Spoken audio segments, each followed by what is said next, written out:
7 दिसंबर 2025 को युद्ध का कारक, आपके साहस का कारक, आपके पराक्रम का कारक, आपके अंदर चुनौतीपूर्ण कार्यों को करने की क्षमता देने वाला ग्रह मंगल 7 दिसंबर को वर्तमान की वृश्चिक राशि के गोचर का त्याग करके धनु राशि में प्रवेश करने जा रहा है।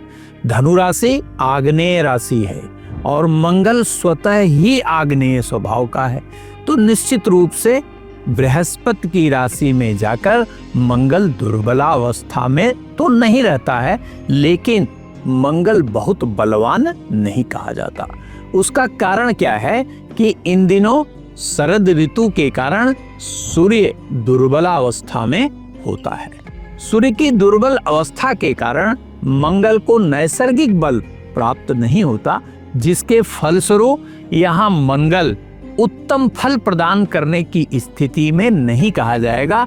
यदि हम सारांश में कहें तो यहाँ मंगल से आप उत्कृष्ट या बेहतर परिणाम की उम्मीद नहीं कर सकते, लेकिन यहाँ मंगल का गोचर निश्चित रूप से विध्वंसात्मक नहीं होगा। कारण क्या है? प्रथम कारण, मंगल बृहस्पति अर्थात अपने गुरु की राशि में है और बृहस्पति ऑलरेडी मिथुन राशि में गोचर कर रहा है, जिसके कारण बृहस्पति की दृष्टि भी है। तो अब दर्शकों, आपके मन में यह प्रश्न उठ सकता है, तो यह कैसा परिणाम देगा? तो प्रत्येक राशि पर हम उसका प्रभाव जाने, इसके पहले बहुत संक्षेप में ये जानने की कोशिश करते हैं कि राष्ट्रीय परिवेश में अर्थात हमारे देश पर क्या प्रभाव पड़ने वाला है। भारत की जन्म कुंडली वृषभ लग्न की है। लग्न से यह अष्टम गोचर करेगा और जन्मकालिक राशि भारत की कर्क है। कर्क से यदि आप गिनेंगे तो छठे भाव में गोचर करेगा। छठे भाव में यह दोनों ही गोचर, आपको यह ध्यान रखना होगा कि महंगाई बढ़ सकती है, जनता में असंतोष उत्पन्न हो सकता है, कुछ छुपे हुए घोटाले या नकारात्मकता जो सरकार की है वो प्रकाश में आ सकती है, जिसके कारण शासन सत्ता और विरोधियों के बीच बिल्कुल जानी दुश्मनी जैसा जो है वो व्यवहार आपको दिखाई दे सकता है।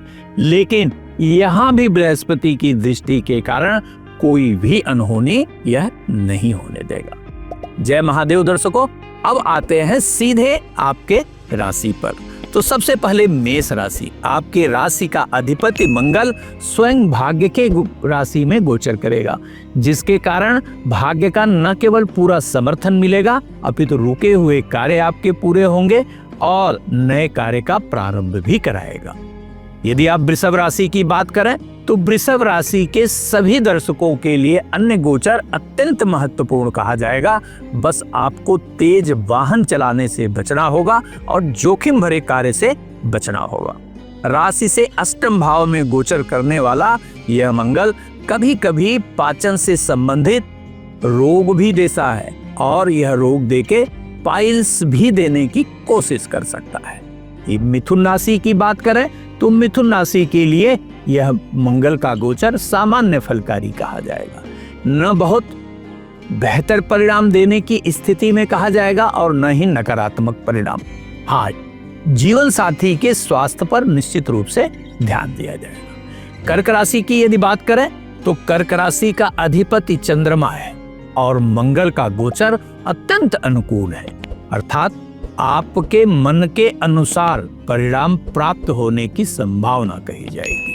यह गोचर सर्वाधिक उन दर्शकों के लिए बेहतर है जो प्रतियोगी परीक्षा की तैयारी करते हैं या जिन्हें नौकरी की तलाश है। उनकी बेरोजगारी समाप्त करने वाला यह समय कहा जाएगा। यदि हम बात करें सिंह राशि की तो सिंह राशि के लिए भी यह अद्भुत परिणाम प्रदान करने वाला कहा जाएगा। रुके हुए कार्य आपके पूरे होंगे। भाग्य के समर्थन से जो भी वाद विवाद की स्थिति है वह न केवल समाप्त होगी बल्कि आर्थिक क्षेत्र में आपके पहले के प्रयास भी सफल होंगे और नए आर्थिक स्रोत का मार्ग भी सृजित होगा। यदि कन्या राशि की बात करें तो कन्या राशि के हमारे दर्शकों को यह गोचर थोड़ा सा पारिवारिक असंतोष उत्पन्न करने वाला सिद्ध हो सकता है।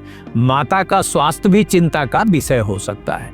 भूमि से संबंधित विवाद की स्थिति आ सकती है, या यदि कोई भूमि आप खरीद रहे हैं तो उसे बहुत विचार के खरीदिएगा, बहुत परीक्षण करके खरीदिएगा, अन्यथा यह विवाद की स्थिति में जा सकता है। यदि हम तुला राशि की बात करें तो तुला राशि के दर्शकों के अंदर एक अद्भुत ऊर्जा का संचार करने वाला यह मंगल सिद्ध होने जा रहा है। परिवार में जो भी नकारात्मकता है वह समाप्त होने जा रही है। मित्रों से जो भी आपके मनमुटाव की स्थिति थी, शुभेच्छुओं से जो वाद विवाद की स्थिति थी, ये धीरे धीरे समाप्त होगी और आपके द्वारा किया हुआ कार्य समाज में आपको प्रतिष्ठित करने वाला कहा जाएगा, अर्थात परिवार में और समाज में आपकी मान मर्यादा बढ़ेगी। यदि वृश्चिक राशि की बात करें तो आपको थोड़ा सा अपने टेम्परामेंट पर कंट्रोल रखना होगा। राशि से द्वितीयस्थ मंगल का गोचर अनावश्यक क्रोध की स्थिति उत्पन्न कर सकता है और वाद विवाद में आप अनावश्यक रूप से तेज उग्र हो सकते हैं, जिसके कारण बनता हुआ कार्य भी बिगड़ सकता है। इसी के साथ साथ परिवार के सदस्यों के राय की अवहेलना या उपेक्षा बिल्कुल ही आपको नहीं करनी है।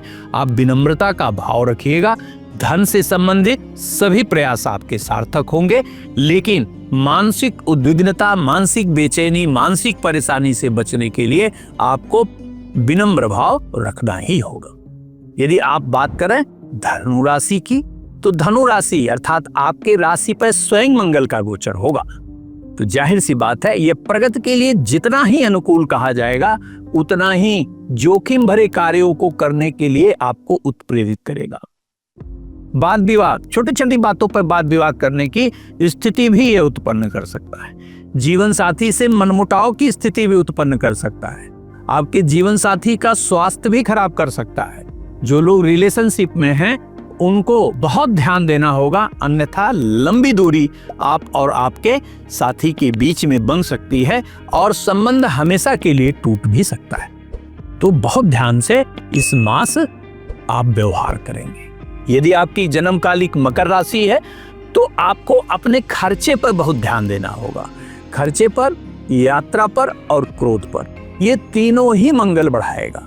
तो यदि बहुत आवश्यक ना हो तो निश्चित रूप से आपको लंबी यात्रा से परहेज करना चाहिए और अचानक आने वाले खर्चों पर पूरा नियंत्रण रखना चाहिए, अर्थात बजट से अधिक दिखावे में खर्च बिल्कुल नहीं करना चाहिए। यदि आपकी कुंभ राशि है तो यह माह आपके लिए अर्थात यह मंगल का गोचर निर्विवाद रूप से आपके लिए चमत्कारिक फायदा प्रदान करने वाला कहा जाएगा। शारीरिक पक्ष हो, मानसिक पक्ष हो, आर्थिक पक्ष हो, प्रत्येक पक्ष में यह आपके इच्छा के अनुरूप परिणाम प्रदान करने वाला कहा जाएगा। हाँ, लेकिन एक बात की सावधानी जरूर रखिएगा, अपनी संतान से वाद विवाद बिल्कुल न करें, चाहे संतान छोटी हो या संतान बड़ी हो, और अपने रिलेशनशिप पर बहुत ध्यान देंगे। यहाँ पर विद्यार्थियों को इस बात का ध्यान रखना होगा कि उन्हें पूरी एकाग्रता से तैयारी करनी होगी, अन्यथा एकादश भाव से मंगल की दृष्टि आपके एकाग्रता को भंग करने का प्रयास पूरा कर सकती है। यदि आपकी जन्मकालिक मीन राशि है तो मीन राशि के लिए सर्वथा ही यह गोचर परम अनुकूल कहा जाएगा। पूर्व के विवाद यह समाप्त करेगा, आपका मान सम्मान बढ़ाएगा, गवर्नमेंटल फेवर देगा, अर्थात सरकार से आपको पुरस्कार मिल सकता है, सरकार के समर्थन से कोई बड़ा कार्य हो सकता है। इस बीच आपको नए आर्थिक स्रोत का सृजन भी कराने वाला यह कहा जाएगा, अर्थात मीन राशि के हमारे सभी दर्शकों के लिए यह अत्यंत कल्याणकारी और लाभकारी परिणाम प्रदान करने वाला सिद्ध होगा। धन्यवाद मित्रों। यदि वीडियो पसंद आया हो तो निश्चित रूप से चैनल को सब्सक्राइब करिए, बेल आइकन दबाइए और शेयर करना बिल्कुल मत भूलिएगा। धन्यवाद।